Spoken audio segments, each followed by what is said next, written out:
দেখো, to train running at the rate, একটা speed দেওয়া হচ্ছে 75 কিলোমিটার, একটা হচ্ছে 5 kilometre.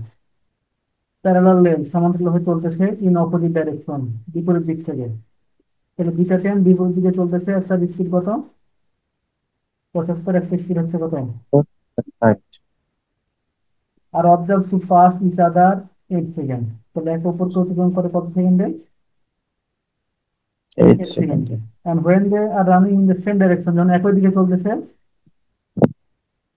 the same rate as before, একই speed, a person sitting in the faster train observes that he passes another train তার 31 second.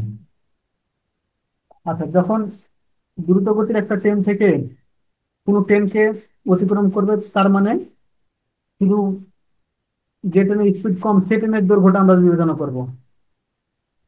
অতিক্রম করবে সেটা, এটা না। মনে করো একটা ট্রেন যাচ্ছে, তাই না? আর একটা ট্রেন যাচ্ছে 16 স্পিডে।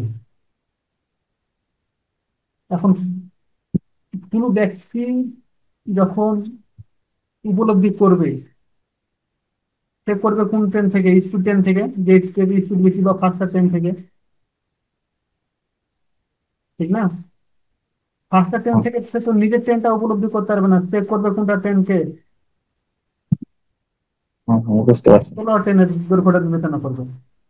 তাহলে ফাস্টার ট্রেনের কোন যাত্রী সে বিবেচনা করবে কোন ট্রেনটাকে? ষোলো ট্রেনটাকে। 16 টাকা। তার মানে ফাস্টার ট্রেনের যাত্রী অতিক্রম করছে কতটুকু দৈর্ঘ্য? ষোলো ট্রেনের যতটুকু দৈর্ঘ্য। Hmm, find the length of the train. তাহলে একটু ধরে নাও, let's length of the faster train, ধরলাম এক্স। লেন্থ অফ দ্য, এখানে ধরলাম ষোলো ট্রেন, তখন ধরলাম ওয়াই। তাহলে টোটাল লেন্থ কত হচ্ছে? X+Y। X plus Y. Opposite ডাইরেকশনে, প্রথমে কি ছিল? অপোজিট ডাইরেকশন না? হুম, অপোজিট ডাইরেকশনে রিলেটিভ স্পিড কত? তাহলে যোগ হবে 75 আর 60। তাহলে একটা হচ্ছে 75, একটা হচ্ছে 60। একসাথে মিটার পার সেকেন্ড করি, তাহলে কি করবো? 5/18 গুণ। তাহলে এখান থেকে পাচ্ছি আমরা 75/2, এত মিটার পার সেকেন্ড। তাহলে ফার্স্ট কন্ডিশন আমরা কি পাচ্ছি? সে কত দূরত্ব অতিক্রম করছে? X plus Y. হুম, দূরত্ব সমান কি? বেগ ইন্টু সময়। বেগ হচ্ছে 75/c, সময় হচ্ছে কত? 8 সেকেন্ড। তাহলে আমরা এখান থেকে পাচ্ছি এক্স প্লাস ওয়াই সমান হচ্ছে 300। দিয়ে রাখলাম এস। এবার অপোজিট ডাইরেকশনে চিন্তা করো। অপোজিট ডাইরেকশন না, সেম ডাইরেকশনে। সেম ডাইরেকশনে চিন্তা করো, রিলেটিভ স্পিড কত হবে? তাহলে বিয়োগ হবে এবার, 75 বিয়োগ বিয়োগ 60। হবে। তাহলে হবে 75 মাইনাস 60 ইন্টু 5/18, সমান পাচ্ছি আমরা 25/6 এন এস ইনভার্সন।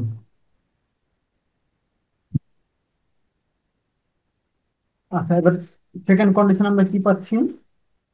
সেকেন্ড কন্ডিশনে বললাম সে এবার অতিক্রম করবে কোনটার, কতটুকু দৈর্ঘ্য?